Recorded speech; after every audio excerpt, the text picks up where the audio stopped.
Bonjour, aujourd'hui je vais faire une tartinade au tofu, que la recette est inspirée de la recette du livre Zéro Diète, que j'ai beaucoup apprécié au niveau des belles recettes santé et savoureuses. C'est sûr que je l'ai un petit peu adapté un peu plus à ma main, mais en gros ça reste pas mal ça la recette. C'est un livre que je vous recommande beaucoup. Donc on fait la recette en double. Parce que dans la recette, il recommande de prendre un demi-bloc de tofu ferme et un demi-bloc de tofu mou. Puis moi, je trouve ça plus simple de faire la recette en double et de ne pas avoir de demi-bloc de tofu qui me reste dans mon frigidaire. Donc, ici, j'ai mon tofu ferme.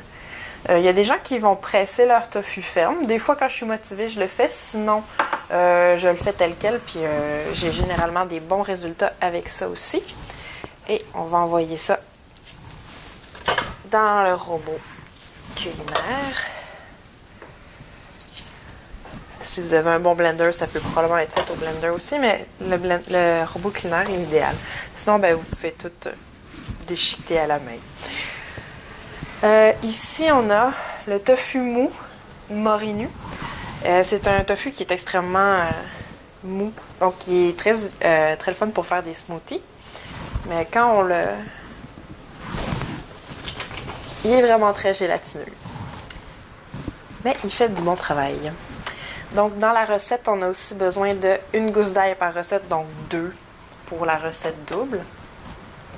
Et on a besoin de 6 tomates séchées dans l'huile, parce que les tomates séchées dans l'huile sont plus tendres, donc elles font tout de suite un résultat intéressant. Si vous avez des tomates séchées sèches, ben, vous pouvez toujours les faire tremper 1 heure là, avant de les mettre dans le robot.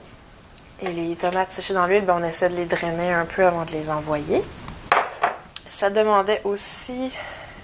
Bon, c'est ce que j'ai en olive noire en ce moment, donc c'est ce que je vais mettre dans la recette. Ça demandait par recette 8 olives noires dénoyautées, des Kalamata. Là, j'ai des tranches. Je ne sais pas combien ça m'en fait exactement. Mais je vais juste les drainer avant de les envoyer dans le robot.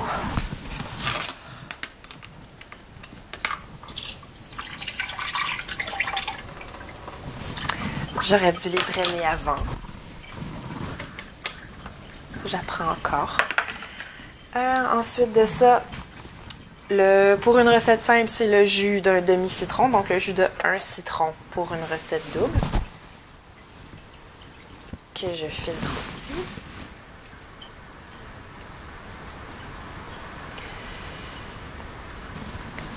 La recette originale demandait une cuillerée à thé d'herbes de Provence. Je recommande la marque de la Clé des Champs qui ont un excellent petit mélange. Et vu qu'on le fait en double, on a 10 ml. Moi, je mets un peu de cayenne parce que je trouve ça meilleur avec de la cayenne. Quand c'est chaud, c'est le fun. Donc, une demi-cuillerée à thé de cayenne pour la recette double. Donc, pour une recette simple, un quart de cuillerée à thé. Ils disent de saler, poivrer au goût. Ben là, il y a la cayenne. Pour le sel, je vais mettre un petit peu de sauce tamari sans gluten.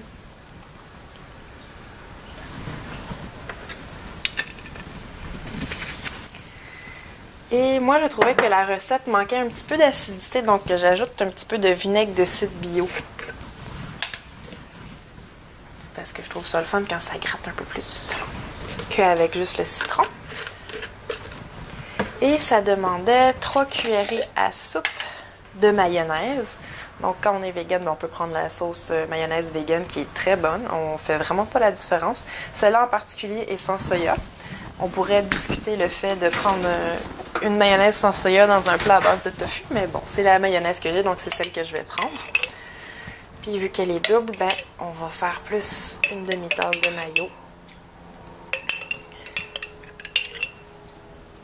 Et voilà qui est fait. Et maintenant, je vais partir le robot. Et voilà, le robot a terminé de mélanger. Donc, ça devrait ressembler à ceci. Et c'est vraiment très très bon. Ils appellent ça le wrap méditerranéen. Et effectivement, avec les tomates séchées et les olives noires, ça fait très méditerranéen. Eux recommandent de le servir avec du chou râpé dans un wrap. De blé entier, bien sûr. Et à ce moment-là, on va y aller selon nos intolérances personnelles. Ça peut être servi dans une feuille de salade, les belles grandes feuilles de salade romaine qu'on va nettoyer. Ça peut aussi être servi, j'imagine, sur des galettes de riz ou des tortillas de riz, que je trouve moins amusant. Mais c'est super intéressant simplement à tartiner C'est vraiment bon dans les sandwichs que vous ferez sans gluten ou pas. Puis je vous recommande de l'essayer. Puis je vous recommande aussi fortement le livre Zéro Diète. Donc, au plaisir!